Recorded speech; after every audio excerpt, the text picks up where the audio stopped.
Clash of Champions Gold Rush. The subtitle for this Clash of Champions event is Gold Rush, which shockingly sounds way better than Clash of Champions given this is a night of title matches and nothing else. Well, what do you know? We actually can't see John Cena. Well played, WWE. Well played. WWE forgot to quickly edit out any reference to the cancelled women's tag team title match in the opening video package. A night that ends all the debates. By ending absolutely none of them. Given the results of this pay-per-view, that appears to be the case in the coming weeks. Bayley blasted Nikki Cross so hard with that chair, she ended up getting her own match cancelled tonight. Winner take all ladder match! Just saying it now so that I don't have to bring it up later, Sami Zayn voluntarily chose to leave WWE for an unknown amount of time, meaning there was no timetable for his return. So this whole he's still the Intercontinental Champion and this is a winner take all match is bullshit. And now that I've gotten that out of the way, by self-proclaiming that he's still the Intercontinental Champion, Sami Zayn finally elevated the title to a respectful status, to the point where this was the match everyone was most excited for. So here's a sit-off for that. What's the point of bringing out a ladder as tall as AJ Styles, which will never help someone win the match? Funny how WWE is using this match to showcase AJ Styles and his experience in ladder matches, conveniently the one where he lost due to having butterfingers. Jeff Hardy, he is a man who is... Jeff Hardy believed he could pull a Damian Priest by going under ladders and winning. The only result was his ear handcuffed to a ladder. And Sammy knows he can defeat... Grounding your fresh opponent with a headlock 20 seconds into a ladder match featuring an additional opponent doesn't exactly sound like the best strategy. Looks like the bad luck is already activating on Jeff Hardy.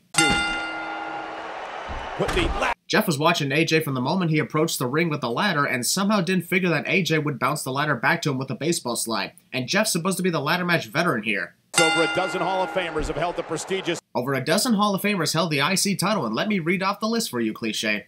Why did I not make that a cliche 4 years ago? Ladder in hand, perfectly legal to use. This ladder is perfectly legal to use. In case you somehow didn't figure this was a ladder match. I was sure the dozen ladders surrounding the ring and stage would have given that away, but I guess not.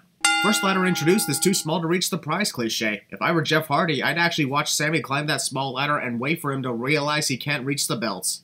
Winner of Clash of Champions 2020 to bring you Extreme Rules 2009. AJ Styles is having his way. Damn, Michael, how the hell did you realize that? I had no idea AJ Styles was having his way with his two opponents who are hurting on the ground thanks to him. Ceiling cam. The ladder and take down both champions. AJ is relatively fresh in this match, having taken little to no damage in the early goings, and yet somehow doesn't have the speed to quickly ascend the ladder to take down the Intercontinental title belts. 6 months. Now he... Climbing the ladder. Wait a minute, let me throw back my hair that wasn't even in my face before I started climbing. I'm sexy and I know it. Ring, but... Oh, haluva kick! That haluva kick from Sami Zayn was definitely out of nowhere, not to mention brutal to see connected Jeff Hardy, sending him sailing over the barricade. Broken half of... And look, oh my God! That was funny to watch AJ take a chance to throw that hornswoggle-sized ladder at a climbing Sami. Guess playing football paid off for him. That is, if AJ ever did play football. And burned. And now it's... The ladder was already in a perfect position underneath the titles, yet AJ decides to adjust it a little to the right, away from the gold, before deciding to climb it. That he doesn't like ladder matches.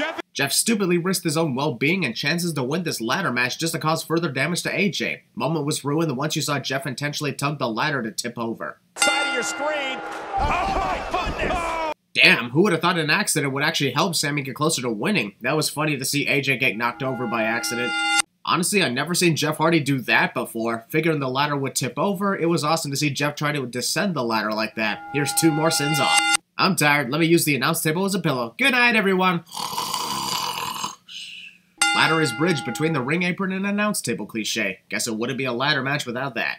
Trying to figure out what he does now. Off the announce table. Oh! That move is always cool to see, but Sami was watching AJ balancing himself before going for the leap. His facial expression almost said, are you going to jump or not? Now he, Ladder bridges falling down, falling down, falling down. Hardy with a... Holy fucking shit! Over 40 years old and still successfully connecting these crazy moves while maintaining his physical health at the same time? Jeff Hardy is fucking invincible. Sami Zayn's back looks like a jigsaw puzzle. Fucking what? Jeez, after what Randy Orton did to Jeff's earlobe at Hell in a Cell 2 years ago, I'm amazed he hasn't worn spacers that are covering up the holes in his ears. Although, I'm removing another sin because what Sami Zayn did was genius, amazing strategy to ensure his victory, and this was only phase 1 of his plan. Years, I've never seen this, ever. You've seriously not seen someone use handcuffs in a ladder-style match? So I presume you were absent from TLC in 2013 when Randy Orton used handcuffs on John Cena to unify the world titles in that bullshit match that got rid of the legendary Big Gold Belt. I know that Jeff is handcuffed by his ear to the ladder, however, he could still use it to his advantage. If he strikes both AJ and Sammy with that ladder, then climbs another one carrying the handcuff ladder with him, he could win the match. Gotta use what you got. He's handcuffing it to the ladder. Championships. Many would disagree, but I'm removing a few more sins because Sami Zayn's strategy was one of the best I've ever seen in a ladder match. Phase 1 was handcuffing Jeff's earlobe to a ladder. Phase 2 was handcuffing himself to AJ, figuring AJ would have no choice but to climb with him on his shoulders. Phase 3 was unlock his end and handcuff AJ to the ladder so Sami can ascend to victory. Well played. And still. Nope. And get Peacock today. So is Peacock their next Hulu or something? While trying to evade anyone who wants to become the 24/7 champion, R-Truth hides in the worst place possible, the referee's lounge. These segments are still some of the best in WWE. It's the Universal Championship match. We're talking about the Universal Championship match, despite the fact that it's not due to happen for another 2 hours. Zelina Vega declares she's done with Angel Garza and Andrade and gets a Raw Women's Championship match less than 2 weeks later. Was that the secret to getting a title match the whole time? Asuka is by far the most dangerous woman in the WWE. Insert name of wrestler is the most dangerous on the entire roster, which we say for everyone else, cliche. Look at that, more short jokes. If Asuka keeps that up, Zelina Vega might end up changing her name to Shorty Z or something. Knowing how crazy the people get whenever wardrobe malfunctions happen, I'm surprised nobody else noticed this one on Zelina. Hold on, I gotta take care of something. Be right back. Hook to the inside leg to win the title. Damn, that's gotta suck for Zelina. All that damage and she can't even put Asuka in a proper pinfall position. Maybe that's why going for pins after attacking arms is a bad idea. Zelina Vega. Oh, and a kick. Very close call, Zelina. Zelina failed to get the title and nearly channeled the Kylo Ren temper tantrum, which never exactly helped Alexa Bliss when she used to do that. Now Vega. Vega into a cover. Asuka. This match may have been short, but the sudden counter after counter into the Asuka lock was a great way to end it. I figured Zelina wouldn't win, but she did very well. Asuka actually fell for that. Also, post-match assault. Crazy to think that Apollo Crews' major feud was with Cedric Alexander instead of Bobby Lashley, yet Cedric is nowhere to be found and Apollo doesn't even care. Presented by Hyundai. Who gives a shit about Honda? Skip! Bobby Lashley is going to hurt the feelings of Apollo kids tonight. Well, I'm pretty sure Apollo Crews would rather Bobby Lashley hurt his kids' feelings than eat their birthday cake right in front of them. Still can't believe they said that at Payback. To Lashley. Let's MVP implores Bobby Lashley to just break Apollo's arm and be done with it. Kind of a good thing Bobby doesn't do that because what the fuck? Do you feel the hurt? Oh no, I'm totally fine. I absorb the damage my opponent gives me and get super strong as a result. No shit, I feel the hurt! I'm having a conversation with your colleague here. I gotta admit that MVP is absolutely hilarious in his attempts to sound innocent. I'm not breaking any rules, I'm just having a conversation here. By Bobby Lashley, what an elbow strike. Bobby Lashley's way too late reaction to getting elbowed out of the ring by Apollo Crews. Ow, that elbow hurt my— oh shit, I was supposed to go sailing out of the ring.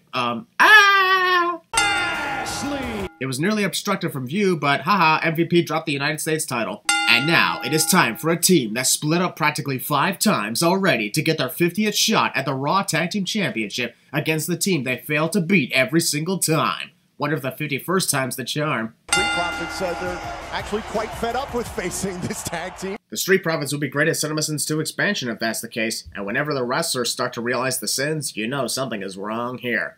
They are the longest reigning Raw Tag Team Champions. Because fuck the New Day. And here comes Montez Ford. Oh. Damn, talk about an awesome entrance into the match from Montez Ford. This is why the Street Profits are an awesome tag team over on Monday Night Raw. Garza and Andrade are on the same page. And by saying that, Byron Saxton just jinxed Angel and Garza and Andrade, causing yet another breakup. That must be 6 overall. Nobody expected this amount of cooperation between Garza and Andrade. Actually, I did, because even when a team is showing signs of tension or splitting, they usually aren't on the same page for a majority of the title match. It's only in the last minute or two that the fallout begins. Oh, tag made dead to meet Damn, that had to suck for the Street Profits. Even when they were close together right there, it took them 3 attempts just to get Angelo Dawkins tagged in. Montez Ford. Anytime we see wrestlers slip on the ropes, especially when attempting the Spanish Fly, it's a moment where we hold our breath in fear. Good thing they at least managed to make the move connect properly before any serious damage occurred to either of them. Hook to the leg. Kick out by Andrade. Angel Garza was legitimately injured after connecting a knee to Montez Ford. However, that does not, repeat, does not excuse ending the match like this because Andrade was the one taking the fall. The match still could have ended on a fair point instead of this bullshit that gets 10 sins. Continues on Monday. Cool to bring back the WWE Draft, however, WWE continues to be a hypocrite. They claim that NXT is an equal third brand instead of the development territory, yet continue to treat it as the latter. So if NXT is an equal brand, then why aren't they eligible for a draft night as well? He had his guard down and I seized my moment! Something I'm about to do within the next 30 seconds when R-Truth seizes his 40th moment as the 24/7 champion. Well, what do you know? Just when you think that Bull was simply a play on the subtitle Gold Rush, it actually helped R-Truth achieve gold again. I vow never to underestimate R-Truth again. Nikki Cross is not medically cleared to compete here. For reasons we will not address because we are cowards who don't care about health and safety. What? If they really cared, they wouldn't be telling their employees to keep it a secret from each other, causing the spread. Anyone, literally anyone. Even for last, Bayley should have selected Michael Cole as the impromptu challenger for the SmackDown Women's Championship, given she seems to have continued problems with him. Bayley yells at the referee to get into the ring to raise her arm in a forfeit victory, yet runs away in celebration when the referee's about to do so. Well, look at that. It took literally all the years to do it, but since both of these women are champions, we finally have a Clash of Champions taking place. When you think about it, the match we don't want to see because of double champion fetishes is also the only match that makes sense on a night called Clash of Champions. If we're not going to be doing this, then just call the pay-per-view something else. Bayley goes right after Asuka. The bell rings to start off this Clash of Champions, and when Asuka has a major head start against Bayley, the first move is shaking her ass. Oh, well, fuck. I don't think Bayley expected this. Well, that's what happens when you make an open challenge for anyone to compete for your championship. Expect the unexpected. Bayley not ready. Take that, ring apron. Feel the pain of my jacket. Championship. Asuka looking at Heel wrestler attempts to walk out of the match and get counted out cliche. And with a very fresh Asuka in the ring, how did Bayley expect to get away with that so easily? Bayley's 349. Michael Cole reciting how many days Bayley has been SmackDown Women's Champion is getting just as annoying as the many times he shouts that it's boss time when Sasha Banks enters. Say my name again, Michael. Seriously, just have Bayley face Michael Cole in a match and be done with this dumb rivalry already. She may want to pay attention to Asuka instead of looking at us over here. Michael Cole would be great at Cinema Sins 2 expansion. You see, Josh, that's how you say it. Bayley now with a steel chair, and that will I think this is one of the most rare occasions where a disqualification occurs and the fans breathe a sigh of relief as a result, since this means we won't have the 6th double champion in the last year and a half. But what sucks is this entire match was a sad waste of time. Honestly, if Sasha Banks was here the entire time, then why wasn't she the one who answered the open challenge? She's the only challenger who would make sense given she started her feud with Bayley. Bayley, guess what? It's boss time!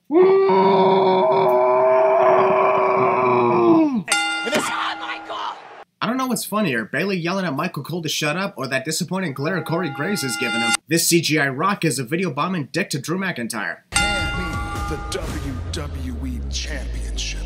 After nearly 20 years in the wrestling business, Randy Orton actually believed that this strategy would work. The only person dumb enough to actually hand over the WWE Championship to him was Vince McMahon. Wrestler who was previously taken out in an ambulance returned sometime later driving an ambulance cliche. It might as well be a cliche since we've seen that a lot. Thanks for the time, and was totally wondering how long it was between one Claymore kick and the next. I swear, this is not me having a private moment this time, because I can get the job done in under 20. Broke my jaw. Drew McIntyre apparently has the capabilities of recovering from a broken jaw in 2 weeks, which is not medically possible. Record tying 14th. How is 14 world title reigns a record? Especially when y'all made a big deal about John Cena reaching 16 reigns nearly 4 years ago. Because it will all be answered the minute. Is it just me, or did they turn down the volume of Randy Orton's entrance theme in favor of a pre-recorded crowd sound effect? If Drew McIntyre was never inside the ambulance in the first place, then what was the point of panning the camera in the direction of the ambulance when his music hit? Also, if I'm being perfectly honest, Drew McIntyre bursting out of the ambulance would have been a badass entrance compared to his usual. Missed opportunity. Disdain. Anyone else catch that? It's like Drew McIntyre handed over the WWE Championship to the referee, but then said, "Psych!" The thunder is rumbling through the. Of course, references to the fact that this place is called the Thunderdome. It's not like we're being reminded hundreds of times per show of where we are. Randy Orton. This match is only a minute old, and the one bit of offense Randy connected to Drew was a DDT. You can understand why this scene is getting sinned, right? It's a big show. Oh, he got a big. Hilarious as it was to see Randy's victims return to haunt him, the Legends didn't even wait 5 minutes to let Drew get some offense against Randy. Big Show! Sorry, the Big Show's hand slipped off of Randy's neck before the chokeslam could connect through the table. Daddy never would have messed with her. Haha, Samoa Joe's voice cracked! Oh! Should have done that on the stairs, to be honest. Would have given Randy a lot more damage compared to the barricade. WWE better not make all their steel chairs red going forward. Isn't it bad enough that Hell in a Cell is now a red structure? What's next, the TLC match with entirely red tables and ladders and chairs? Oh my. And competing against Randy Orton. Despite Drew being the one demanding that Randy look at him, it's shockingly Drew who is oblivious to the fact that Randy is about to use a crutch against him. Can the fraction Ew. McIntyre? That has got to be the weakest door I have ever seen in the history of ambulances. There was hardly any force put into that Claymore kick. Watch out! Oh no! Haha, Randy bumped his head on the camera. Ain't going too good. Christian definitely just pissed off Titus O'Neil by destroying his table of catering. What an asshole. Well, that's what you get for wasting time by monologuing. Just because there are legends waiting to kick Randy's ass doesn't mean you should underestimate him.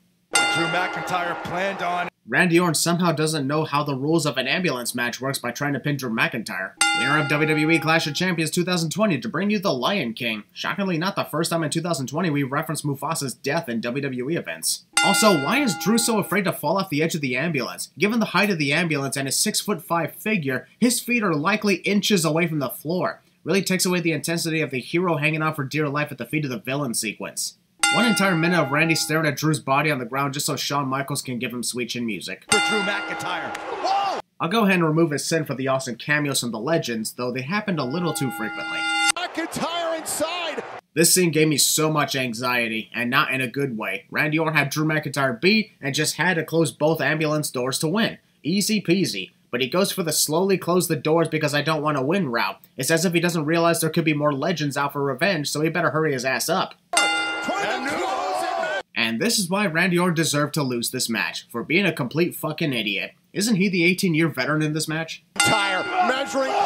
Copyright infringement. Also, to me, the way this match was executed was how a storybook villain is finally defeated by the hero with some help from past fallen victims. Drew connects the punt kick, but Randy returns the literal next day completely unscathed. What the fuck? They really downgraded the effectiveness of the punt.